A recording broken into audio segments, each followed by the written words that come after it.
are not consistent, the experiments that are not consistent with the expectations from classical mechanics. So let me share the screen. There we are. We already mentioned the issue of the stability of atoms. This issue cannot be explained, as you remember, because the electromagnetic theory shows that the electron would decay in a few nanoseconds into the crashing into the nucleus. The second point is related to the so-called spectral lines of the excited atoms. You remember that in the planetary model, we can explain easily the phenomenon by which if the electron, considering the hydrogen atom, if the electron is perturbed by an external force such that the electron increases its energy but stays attached to the atom, so the atom does not ionize,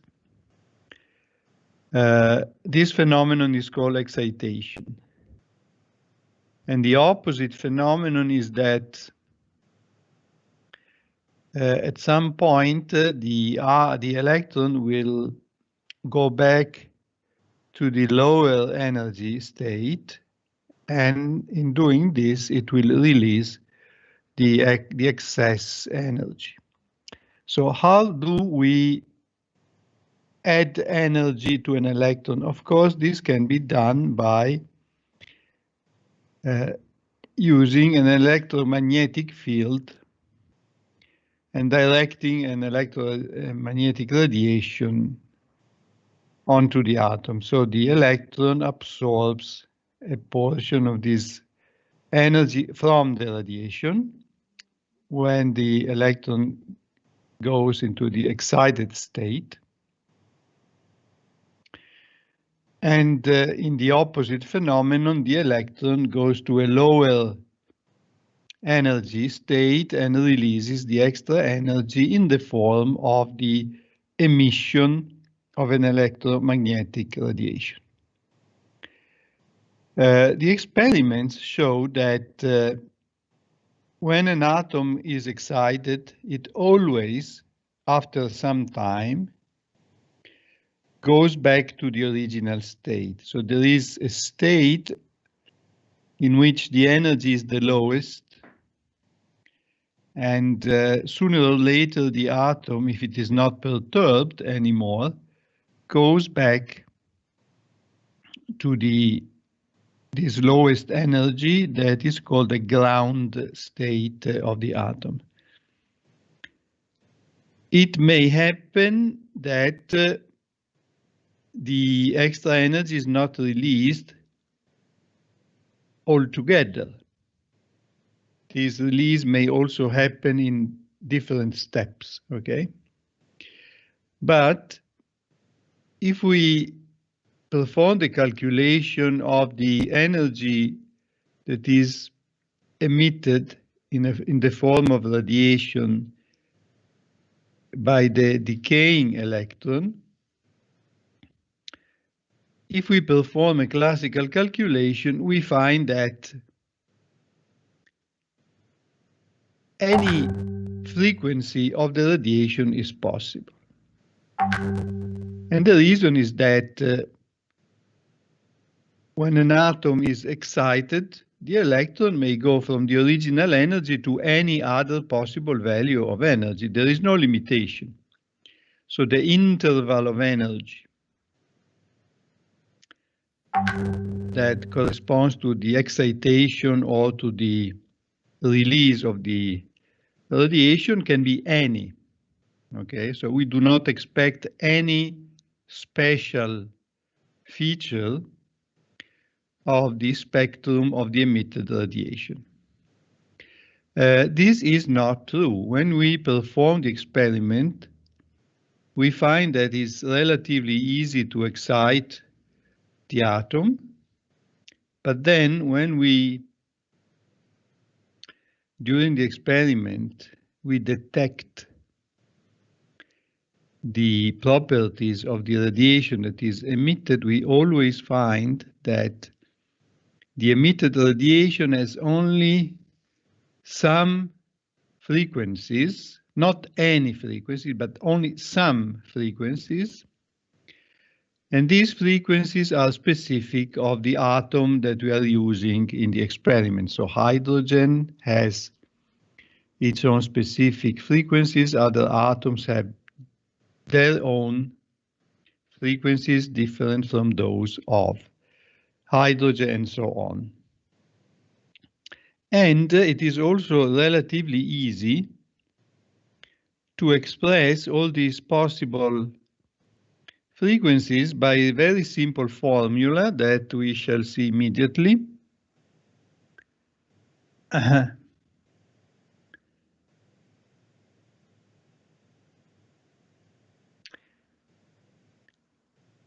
The formula is due to Balmer and shows that the frequency of the emitted radiation is expressed by means of two integer numbers, n and m, in the formula that is visible in the page. So the emitted frequency of the atom that is decaying from the excited state into the lower state depends on two integers, n and m, that of course are strictly positive. And due to the form of the expression, it is necessary that m is strictly larger than n, because in this way the parenthesis is always positive. Ni sub r is just a constant whose value is written also near the formula, and this fixed frequency divided by the speed of light in vacuum is called capital R, and it is called the Rydberg constant.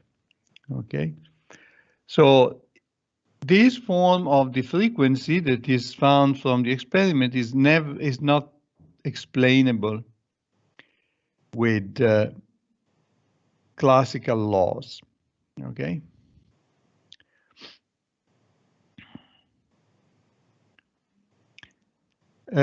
We can also express the formula using a figure, and the figure is that we may fix one of the two numbers and change the other number, okay? So when we do so, we find this picture is something that you have for sure seen in the books somewhere.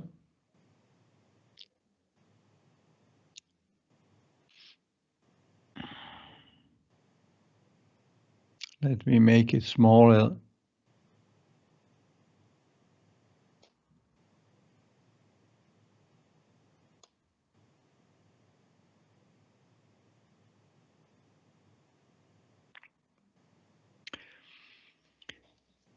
Okay, for instance, if you consider n equal to 2, okay, and m must be at least equal to 3 or larger. Obviously, when m becomes larger with a fixed value of n, the frequency increases because the second term in the parentheses is decreasing, but it is negative, okay? So this arrow here schematically represent a transition in which the two numbers are 3 and 2. The arrow next to it, 4 and 2, and so and so and so. This is called a series of frequency, and all these frequencies are such that they are in the visible range. They can be seen by the human eye, and this is called the Balmer series, and it was the first one that was experimentally detected. Okay. Then if you start with n equal to 3, then you have a new series, 4 to 3, 5 to 3, and so and so. They are smaller. The frequencies are smaller and they are not visible anymore. They are in the infrared part of the spectrum. And if you go up, they become smaller and smaller. Instead, the series in which n is equal to 1 correspond to larger frequencies, so they are not in the visible range either, but they are on the other side, so they are in the ultraviolet part of the spectrum. So this is something that cannot be explained and somehow denotes the existence of a quantization of some phenomenon, because the quantization means that the phenomena, the parameters depend on integers. Okay. Another experiment that cannot be completely explained, it can be explained only partially with the classical laws, is the so-called photoelectric effect. So for the photoelectric effect, it is convenient that we go back to this figure and assume that this crystal is a metal. You remember, in a metal you have the conduction band that is very rich of electrons, okay? And you also remember that in the conductors, the Fermi level belongs to the conduction band, so it is in a permitted band. And in the equilibrium condition, the Fermi statistics is such that when you are below the Fermi level, the probability of occupation of a state is near 1, then it crosses 1/2 at the Fermi level, and then it decays to 0 when the energy goes beyond the Fermi level. So in a metal, essentially the majority of the electrons are below the Fermi level and not so many are above the Fermi level. So when a piece of metal is subjected to the action of an electromagnetic field that is radiated from outside onto the metal, we have an electromagnetic radiation that enters the metal, and of course the electromagnetic field interacts with the particles of the metal, and in some cases it interacts with the electrons or with the free electrons of the metal.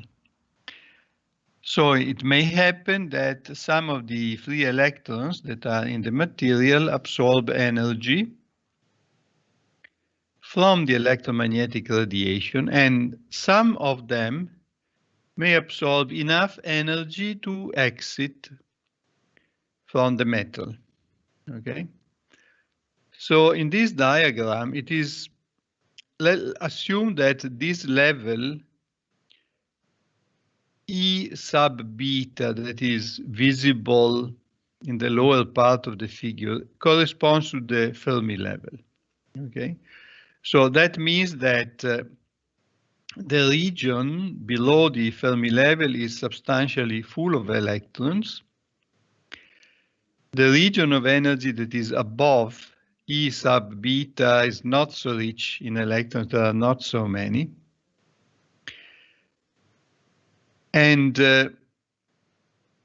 if an electron that is initially at the Fermi level or below the Fermi level absorbs enough energy to exit from the metal, it means that this electron must at least reach the vacuum level, or it must absorb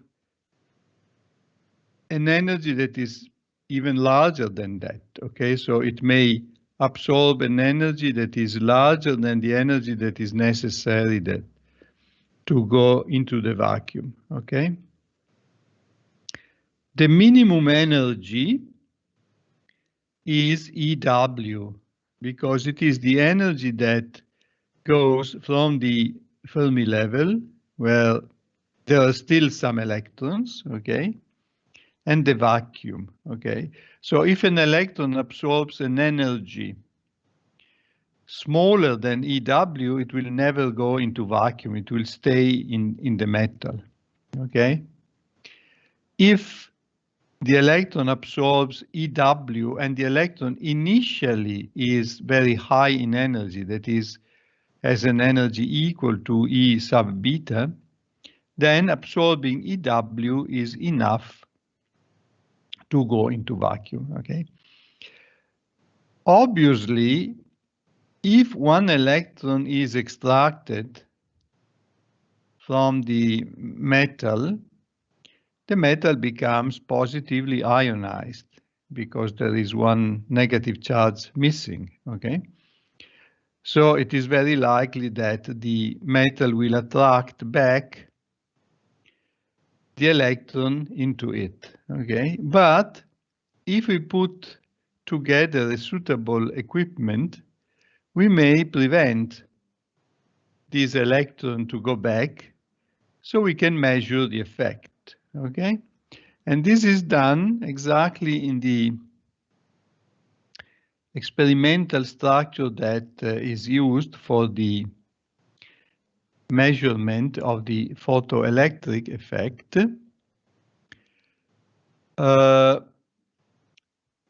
Unfortunately, one part of the figure is not visible. Essentially, if you look at the left part of the figure, you have a glass. This is a structure that is made of glass, and there is vacuum inside. So the atmosphere has been taken out, so that if there are electrons that circulate inside this device, they do not collide with the molecules of the atmosphere. So they can move freely inside. So we have this empty bottle, so to speak. And inside the empty bottle, there are two electrodes. And the one above is the anode. And the one below is the cathode.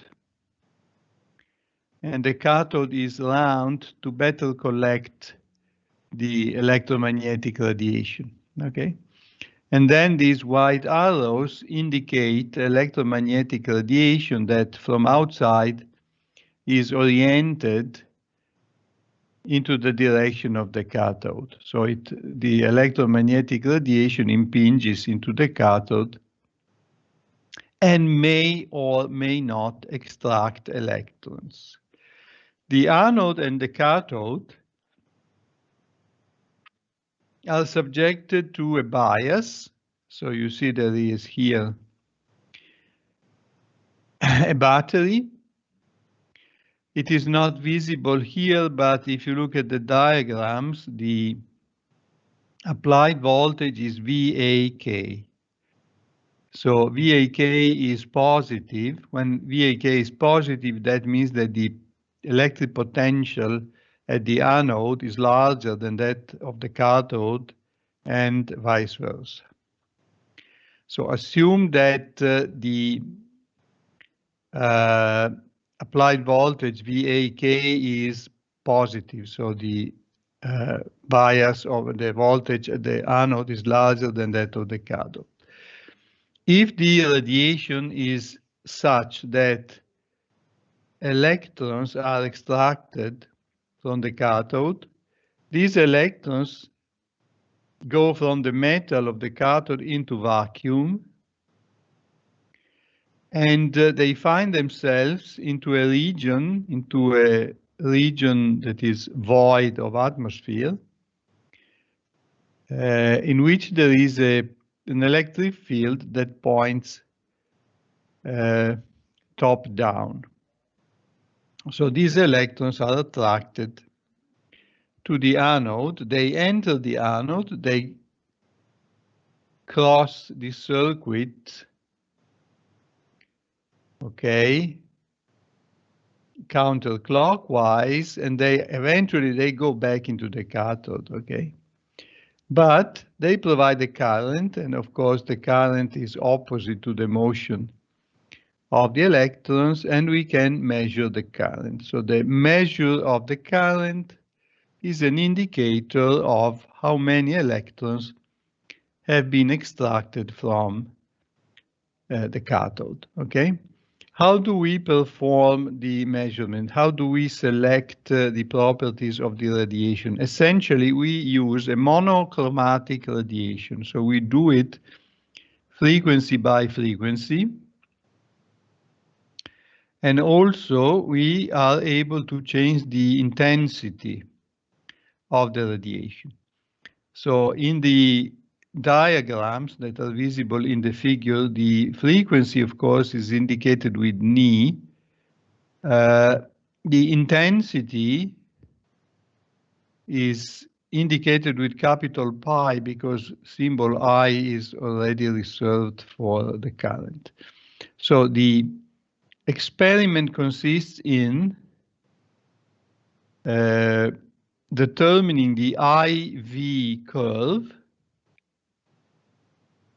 using either a radiation at constant frequency by changing the intensity, or vice versa, using a radiation of constant intensity by changing the frequency.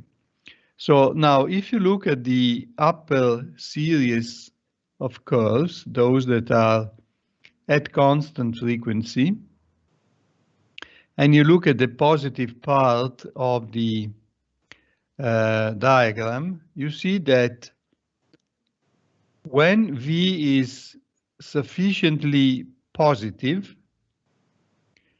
the current is constant. This is reasonable because it is intuitive to some extent that the current will depend on the number of electrons that have been extracted from the metal, and this number depends on the characteristics of the radiation. On the other hand, if the voltage is positive and large, all electrons that are extracted from the cathode eventually will end up into the anode, okay? No matter what the voltage is. Okay, so we do not expect that the current will depend on the voltage because 100% of the electrons will eventually contribute to this current. Okay, and in fact, this is reasonable, and this is also confirmed by the experiment.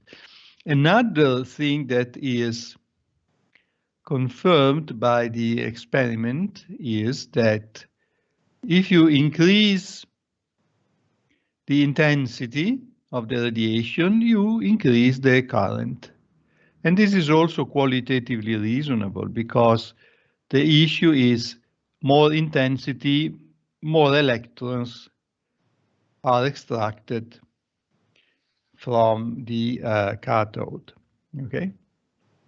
Now the issue is what happens if we decrease the applied voltage. Okay.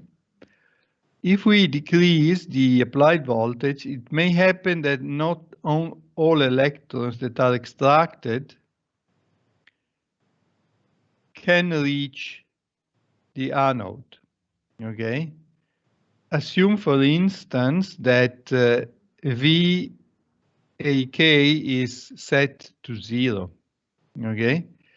So if some electrons are extracted from the cathode with the relevant kinetic energy, they will travel and eventually reach the anode, and they will be able to enter the anode. Okay. So eventually they will complete the loop and go back into the cathode. Okay. But some other electrons may not be able to do so. Okay. So we expect that the current will decrease. If we instead select a voltage that is slightly negative, then there will be an electric field that will be oriented bottom up. So in this case, the electrons will be repelled by the anode. Okay, but if they exit the cathode with a large kinetic energy, okay, despite the fact that the field is opposite to their motion, they will be slowed down, but not enough. So eventually some of them they will be able to reach the anode anyhow. Okay?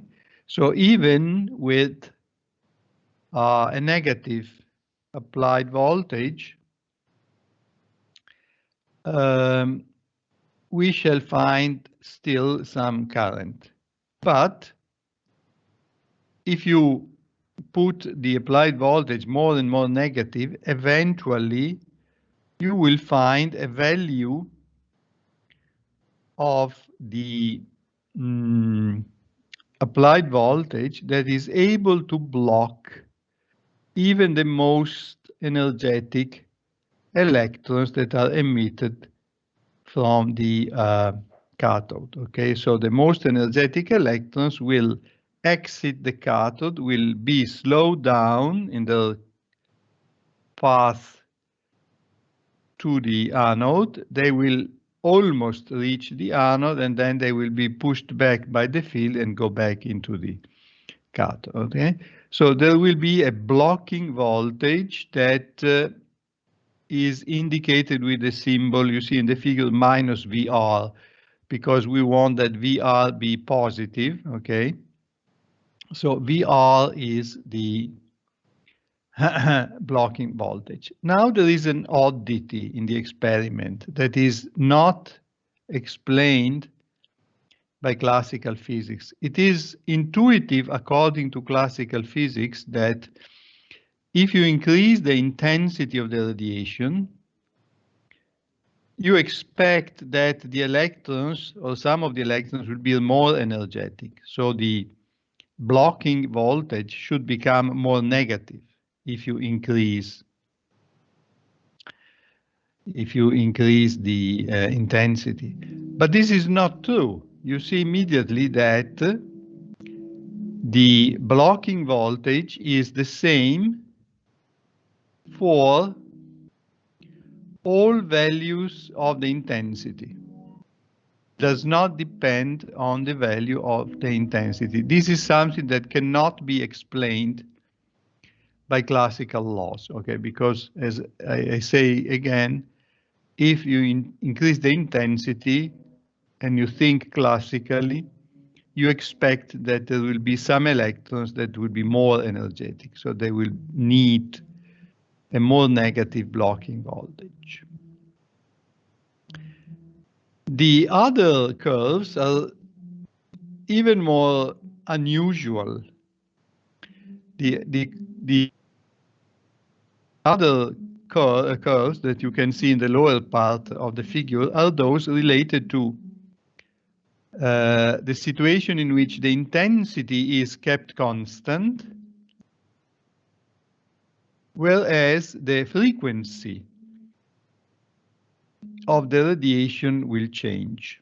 And the frequency changes in such a way that if you look at the positive voltages, the upper curve corresponds to a smaller frequency, then you have the intermediate curve that corresponds to an intermediate frequency, and the lower curve correspond to a larger frequency. But then if you go to the left, you see that the curves cross each other and that the blocking voltages are actually dependent on the frequency. And the curve that has the largest frequency also has the blocking voltages, the voltage that is the most negative of all. So this is completely unexplainable, because what does it matter what the frequency is when we talk about energies, okay? And obviously the blocking voltage is somewhat related to the energy of the emitted electrons. So now we must make a calculation that shows how these quantities are related to each other. Okay, this calculation can be still performed using classical mechanics.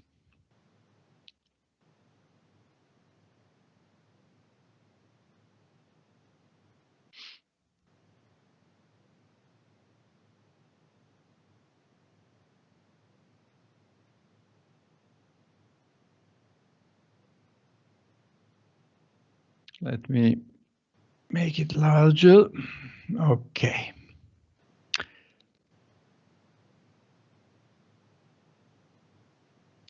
Okay, let's consider one single electron and simply apply the conservation of energy. Okay. Obviously, if we indicate with U sub k the modulus of the velocity of an electron at the moment in which the electron is extracted from the cathode, so near the cathode, after being extracted, so it is already in vacuum. And then we call UA the modulus of the velocity when the electron arrives at the anode, if it does arrive at the anode, okay?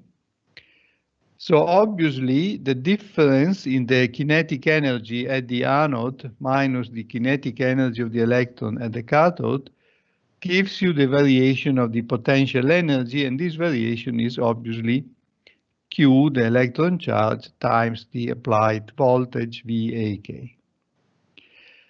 The special case of the blocking voltage is the case in which the most energetic electron, so the electron that almost reaches the anode,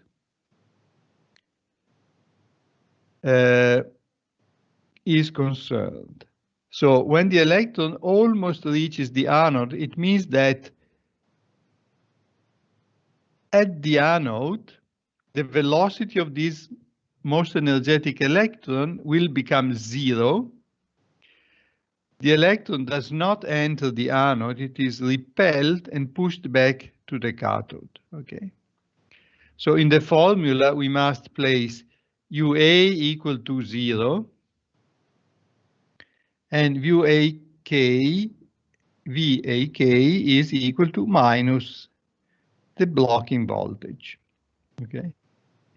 So we can relate the blocking voltage to the velocity of the electron at the instant in which the electron exits from the cathode, okay? Now, how do we relate this energy with the energy that the electron has absorbed from the radiation? Well, we take the electrons that are near the Fermi level, so those that have the highest possible energy in the metal, okay? Because those are the electrons that are lucky, that are already very energetic, so they have the largest chance to be extracted from the metal, okay? And we know that the distance of the Fermi level that it was indicated with the symbol E sub beta in the figure with respect to the vacuum is what we call EW, the work function of the metal. And this work function is something that we can measure independently. So we may assume that we do know the work function of the metal.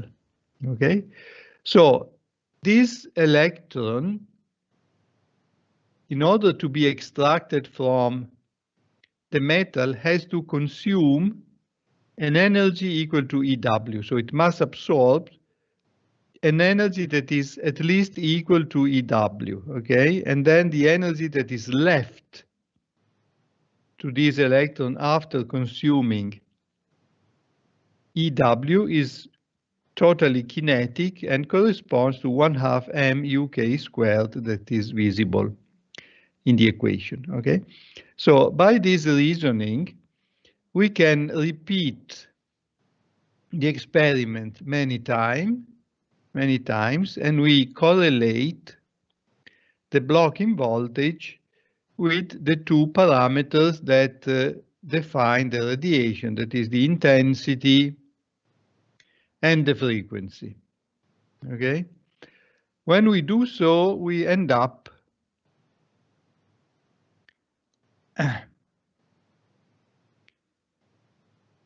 this is just what I just said, okay? That the kinetic energy of the electron at the cathode is equal to EL. EL is the energy that the electron absorbs from the radiation.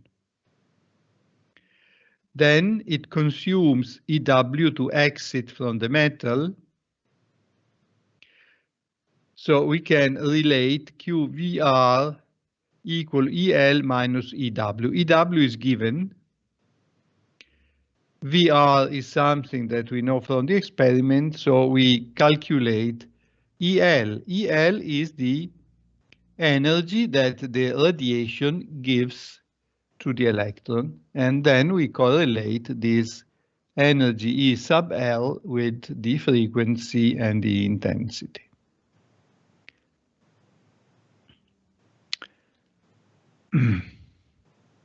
The unexpected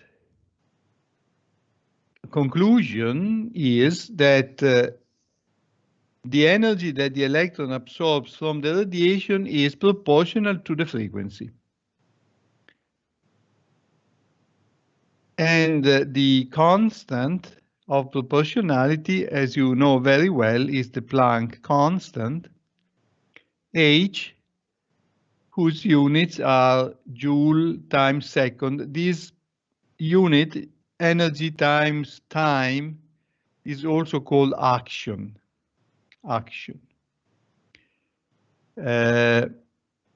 And the numerical value of H in this unit is 6.6 times 10 to the minus 34 joule times second, okay?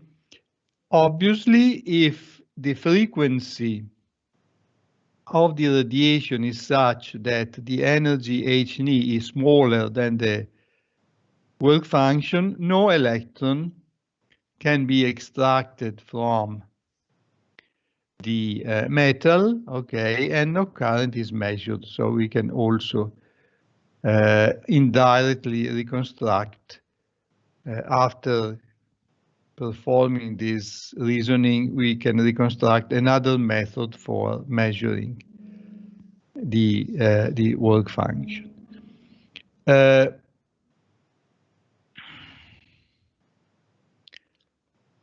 Conclusion.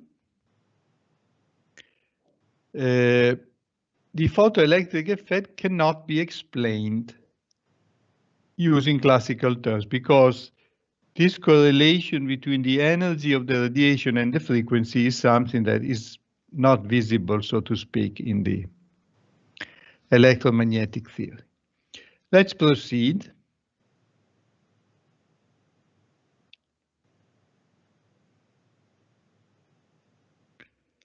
Another issue is the problem of the black body radiation. We already met the black body radiation when we measured the solar constant on occasion of treating the solar cell, if you remember. And we found that the sun can be described from this point of view as a black body whose surface temperature is in the range of 6,000 Kelvin. We must define, in order to face the black body problem, we must define a few constants. Sorry, a few parameters, okay? To do that, consider any situation in which you have a set of physical bodies that are in equilibrium with a radiation field. So you have a volume in which you have pieces of metal and the electromagnetic field. And assume that all this combined system made of the physical bodies and the electromagnetic field is in equilibrium. What does it mean? It means that there is no net exchange of energy from the radiation to the bodies or vice versa. Okay, of course, if there was such a thing, if, for instance, the electromagnetic radiation would give energy to the bodies, the temperature of the bodies would increase. Or vice versa, if the body radiates energy to the external to it, then the temperature of the body would decrease, okay? So we use this parameter emissivity to describe the energy that is emitted by a body due to radiation. If you just take a small surface of the body and measure the amount of energy that crosses the unit area from the body outside, okay, you find the emissivity. It is measured in joule per square centimeter, okay? The absorption power is another issue. It is the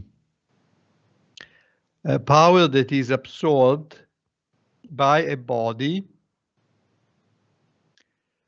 is the fraction of the impinging power that is absorbed by the body as a function of frequency, okay?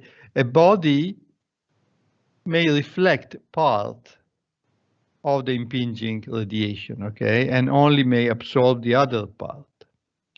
And also a body may absorb a different fraction of the impinging radiation depending on the frequency, okay? So every different piece of material behaves differently in this respect, okay? There is an ideal thing that is called the black body that has the property that alpha is equal to 1, so it absorbs 100% of the impinging radiation at any frequency, okay? This is by definition the black body. That is, of course, something that does not exist, but it is an ideal concept, but there are physical bodies that are quite close to it. We shall consider an example very soon.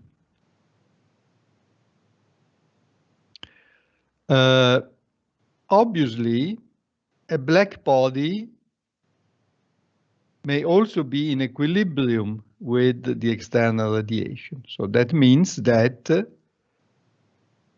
if the black body is absorbing 100% of the radiation that comes into it, it also means that it must re-emit the same amount of energy.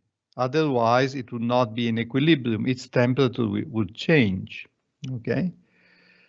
And the issue is, can we calculate how much energy is emitted by the black body at each frequency? Because we may expect that the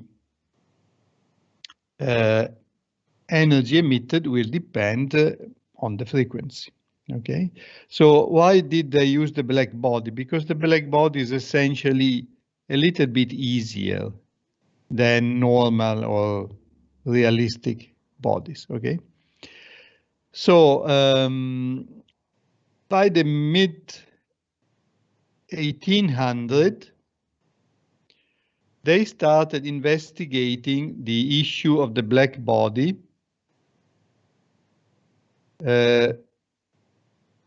Of course, we don't have time enough, so perhaps it is better that we stop here and we start 3 minutes earlier. Okay, so we shall start at 4:37. We stop for the moment.